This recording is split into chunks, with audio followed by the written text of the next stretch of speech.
In honor of Emsculpt Week 2023, we brought in local podcast host Stretch, aka Thalley Boy, to try out the Neo. A little bit, Yep. and that's what's gonna. The heat is gonna create the skin tightening and the fat killing effect. Okay. And then the magnetic field is gonna create the muscle growth effect. Okay. Yeah, it's pretty cool. Okay. It's gonna be light. It's gonna start at 1%. Okay. 3, 2, 1. Right. Yep. Turn it on up, brother. So this is. Oh yeah, that's like, what's that, 8? That's 12. Oh. That's 12 for you. Yeah. Okay. You may notice I had some trouble with my mic. His worked just fine, but sorry about the sound quality for me. That's still pretty light, right? Yeah, that's light. Yeah. So I'm gonna turn it a little more. Okay. I mean, I can take whatever you got, brother. Okay, well, cool. Well, so this part's easy, right? Okay. These taps. Yep. But 2 minutes in, what's going to happen from this, 2 minutes in, is it's going to go into the longer contractions. Okay. So the longer contractions at 100%, I mean, if you're just like, hey, it's not gonna hurt me, and you just relax, then it's fine. I know your show's called Follow D Money Follow D Money yeah, podcast. Yep. So can you tell us about it? I'm curious. So Follow D Money is just a kind of a play on words where one of my nicknames is D Money. My real name is Duane. Okay. So a lot of people call me D Money. Okay. Everyone calls me Stretch. Like, that's my real name. And my podcast centers around motivated people doing really dope things, like doing really interesting things in their life, and that brings them that money. So I called my podcast Follow D Money Podcast because I'm D Money and we're following D Money. You know, like it's kind of a play on words. Yeah, follow the money. Yeah. So it's like follow me and then we're following the money. So this is the more intense part. You seem pretty chill though, yeah. Yeah, bro. Some people would freak out on that one. Bro, yeah. Right? Pretty strong contractions. It is. Is that what women feel when they have a baby? Is that it? Some of them say it reminds them of it. But this thing is projecting in 7 centimeters. These chairs are not big enough for it. No, they don't hold me I that didn't know great. you were this tall. Like on Instagram, I couldn't tell that you were this tall. Yeah, I so had to get like a special chair. Yeah, I assumed like you were a more normal human. But yeah, so it's projecting in 7 centimeters. So you're getting even transversus abdominis contractions. what's that mean? So you got, first on the outside, you have your rectus abdominis. Yep. And then you have your external obliques, they angle down and in. Then you have your internal obliques, they angle up and in. And then beneath that, you have your transversus abdominis, which is like a band that wraps around and then connects in the back at the fascia. So it's what gives that sort of like more cinched look at the waist. I might starting to sweat now. So like, This is some intense shit. This shit is intense, really. you can feel it on your the sweat on the belly from the heat. You feel heat building. I feel it on my fucking head. So what else is this machine good for? Not other than the abs. You can do thighs, like front, back, inner thighs, outer thighs. Like that bothers women as they age. So they call it the saddlebags. Yep. You can do calves. You can do arms. The only places you can't do are chest because it's over the heart. Yeah. Or the lats. These just don't fit, and you're too close to the spine. So what it does is it gives you a more defined look. Is that what it is? It literally grows muscle. It grows muscle, so it bulks you. 25% on average from the research they did. 25%. Yeah. Wow, bro. Yeah. That's a lot. We sell in packages of 4, but the research they did was in treatments of 3. Yep. And they saw average 30% fat volume reduction, 25% muscle volume increase. And when they looked at the cells under a microscope, they had both more cells, which would be hyperplasia, and bigger cells, hypertrophy. So you get both of them. Wow. And it's wild because most people aren't all that sore. Some people aren't sore at all. Yeah. And you would think if I'm getting this muscle growth, like I got to be sore. Yeah. Now there is a sort of plateau effect where you can't get 25% every time you do 4 treatments. Right. That'd be exponential at some point. Right. But so yeah, it's the reason I have a 6-pack entirely. Like I don't do any ab. No ab work. No, I mean, not anymore. so you just come in here and just do this. Yeah. Because you're real chill right now. You don't even have to do it all You're the super time. chill. I'm over here dying. You don't even have to do it all the time. Like the research shows that 25% increase lasted for people. You go a year out and they're at 21% above baseline with no further treatment. So I think it like poses a value question for people, especially if someone's got a family. Some people love working out, and they're gonna work out no matter what. Some people love working out except their abs. You know, or some people That's have me. trouble. Yeah, abs are boring. Yeah. I mean, I do abs, but it's the worst. And plus, your abs is mostly your diet, ain't it? Well, that's certainly part of it, but it's going to be body fat percentage, so diet's going to come into that. But also the muscle mass in the region. Basically, if the fat's thin enough and the muscle's big enough, you got abs. If the fat's too thick, you can't see the muscle that's in there. Right. It is big. Right. There's no way that people don't like jump out of this sometime. Like that first time, I was not ready for that. You're like, I can take whatever you got. Yeah, that first one, and some of these other ones, Yeah. they intense. Yeah, well, usually we'd start lower and go up a little bit. Oh, okay. So you don't normally do it like, No. oh, okay. No one first time do I just say, okay, we'll go to 100. And Okay. right when the taps ends, they're at 100. I always take them down before the taps end. Okay. And then I move them up. I'm trying to keep it around like 6 to 7 out of 10 of intensity. Okay. But if someone can handle, like, right out of the gate 100, well, yeah, we can do Yeah, that's what I wanted to do. 100. Dang. It's like sweaty as hell now. Super sweaty. Yeah. This is kind of like the hot wings thing. Hot ones? Gotta ask me questions That's what I do. while I'm having a heart attack. Yeah. Like, what was one of your favorite Interviews? podcast interviews? Or maybe someone who really impressed you, like was doing something particularly cool. I'm impressed. I mean, so first I must say the process that I go through and asking people to be on my podcast. I reach out to everyone who is on my podcast. Like I don't just have anybody on. I don't just go like, oh, this person has 100,000 followers. I want to have them on, or like they have to be interesting to me first of all, and something about them draws me to them. And if I don't have a conversation with them, we at least spend some time together. And you know, then we'll talk on the podcast because I have to talk to them for an hour. So I have to feel like they're interesting enough for me to have a conversation for an hour, 45 minutes to an hour.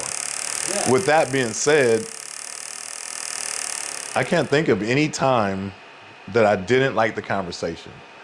I had my mom on for one, and for me, she's probably my most cherished episode. Nice. Yeah, it was just very, like hearing her story and seeing her get emotional a little bit was it was just kind of deep, you know? Yeah. And it was like, for me, it wasn't, I was interviewing her. I wasn't like a son. I was interviewing a person who was interesting to me. Mm-hmm. You know, like not just her son. Like I put myself in that position as an interviewer, interviewing my mom, who is interesting and has a great story. I love Clayton Anderson, who's a country singer out of Bedford, Indiana. Great conversation, great guy, talented artist. Love Clayton. Cornelius George, a tech guy. He has a tech company out of Indianapolis. Super smart, super motivated. Great story. One of the smartest people I've ever met, like intellectually, but also just has a lot of like street smarts too. Oh, cool. So it's a very interesting combination. Yeah. I've had police officers on. I've had Miss Indiana, comedians. I love comedians too. They always bring a different kind of aspect to the podcast. You know, like Yeah. everybody likes to laugh, and they definitely make me laugh during the episodes. But yeah, man, that's just a few. Local rapper Little Billy and Tragic. Those are two of my other favorite ones. All right. Yeah. Does he go with the Little Billy, or does he go Lil Billy? Lil Billy. Lil? Lil, yeah. Okay, Lil yeah. Billy, You yeah. gotta go with the Lil. Lil Billy. Yeah.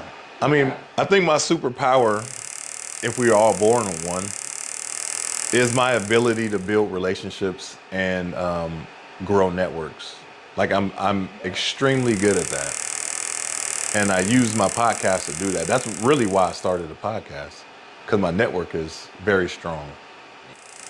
But yeah, but I would have really deep, meaningful conversations with people, and someone was like, you know, would you ever talk to your friends on camera? Like, would you ever do that and talk about the things that you have conversations with other people? And I was like, I never thought of it, you know. So we just decided to try this podcast thing.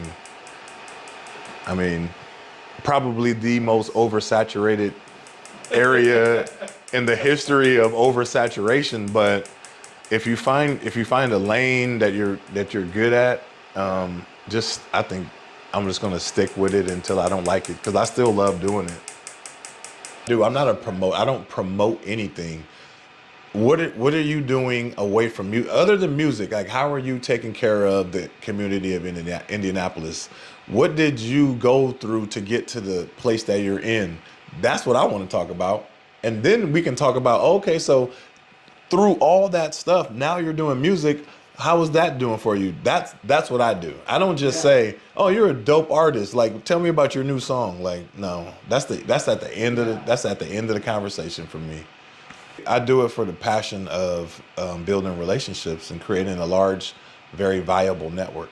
That's why I do it. I don't do it for money. I don't do it for fame. I don't do it for accolades. None of that stuff. Yeah. I meet cool people every single day. And I want everybody else to know these people, especially the ones that don't have the huge following. And I have a lot of people who don't have a huge following on my podcast, but once people hear their story, they're like, wow, like this person is doing some really dope stuff. Mm-hmm. How come I didn't know this person? It's because I think Indianapolis is just kind of a place that likes to keep things to themselves, like keep secrets, or they don't like to share the wealth. Huh. Yeah. That's definitely the vibe I get out of Indianapolis. Did you grow up here? I grew up in Los Angeles. Oh wow. Yeah. What landed you like all the My way wife brought me here. Oh, Yeah. So I played basketball in South Dakota, and then came here afterwards, and I've been here. In what capacity in basketball? Are we talking like College. professional? College. Okay, Yep. But being an athlete, I'm used to that team aspect and depending on another person, and also being accountable and reliable. And in LA, also the same thing. With the culture of LA is your neighborhood, you can depend on those people. You have those people, you rely on people, and also your family, people you can depend on, and you like to see other people succeed. And I've interviewed a lot of people from Indianapolis, a lot of people who were born and raised, homegrown Indianapolis people, and they will tell you themselves that Indianapolis is does a Indianapolis does a terrible job of growing their own. They don't work with each other. We're talking about, I mean, in my opinion, I'm always referring to success. So when we're talking about success and monetizing success, that's unlimited. There's almost not a field that is not enough room for more people. You can't really name a space that you both can't make money in the same place. Real estate. How many real estate agents are there out there? Millions. They all making money. Some are better than others. But I mean, when it comes to being an artist, you can't name a national artist from Indianapolis, other than like Babyface, Michael Jackson. But like since them, you have artists out here who can't get national recognition because people in Indianapolis don't support them. We don't play their music on the radio here. We don't play their music in the clubs here. That's the kind of stuff I'm talking about. Like, we need to support local and build that culture here so that Indianapolis can have a name for itself nationally. Yeah. The art scene is the same. Like, we have some amazing local artists that should be being like talked about nationally. They're that good. Anybody you want to give a shout out for? Man, I have a ton of people. I got my boy Finger Creations. Finger Creations, Sonny.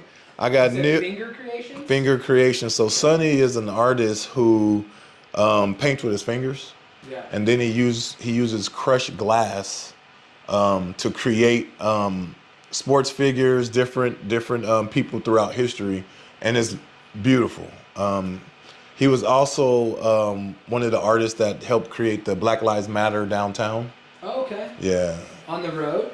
On the road, yeah. He was one of them. Neil Soley, he's an abstract artist out of Indianapolis as well. Tulip Factory is his name. Great artist. K West, dope, really dope, like realistic artists. But these artists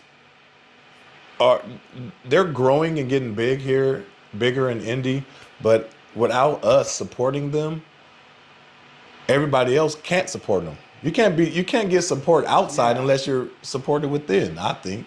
You know Bernie Martin? He's a local designer, Katu. I don't think so. Midwest Fashion Week happened a little bit ago. The Arts Garden. Bernie Martin. They had, I remember. I did not go to Midwest Fashion Week, but I did see people that I know there. Yeah. And Carolina was there. He's a local guy. We can give Bernie Martin a shout out. Bernie Martin. He's doing stuff all over the world. He's already doing pretty well.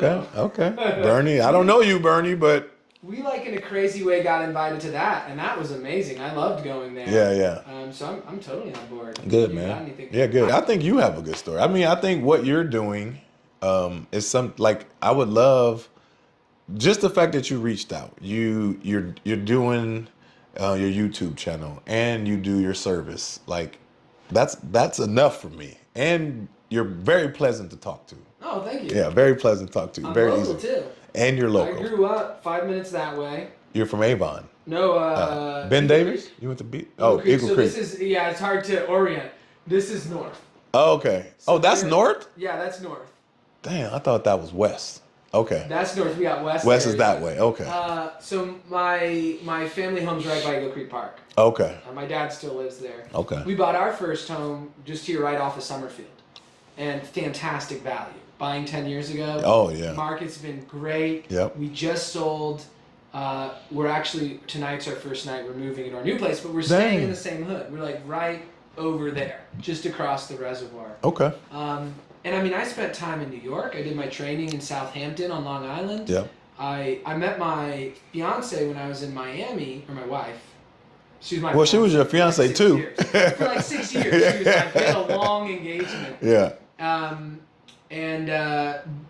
But she was living in New York, and so I ended up in my residency, like spending time in New York. Yep. Did my med school in Atlanta. Did 6 months of my rotations in Orlando. So you've been all over. Got a brother in San Francisco. So like I've seen the U.S., But Indianapolis, like, it's like, it's got something especially considering the roots. You know, there can be something kind of like we can make a place special because we say it's special.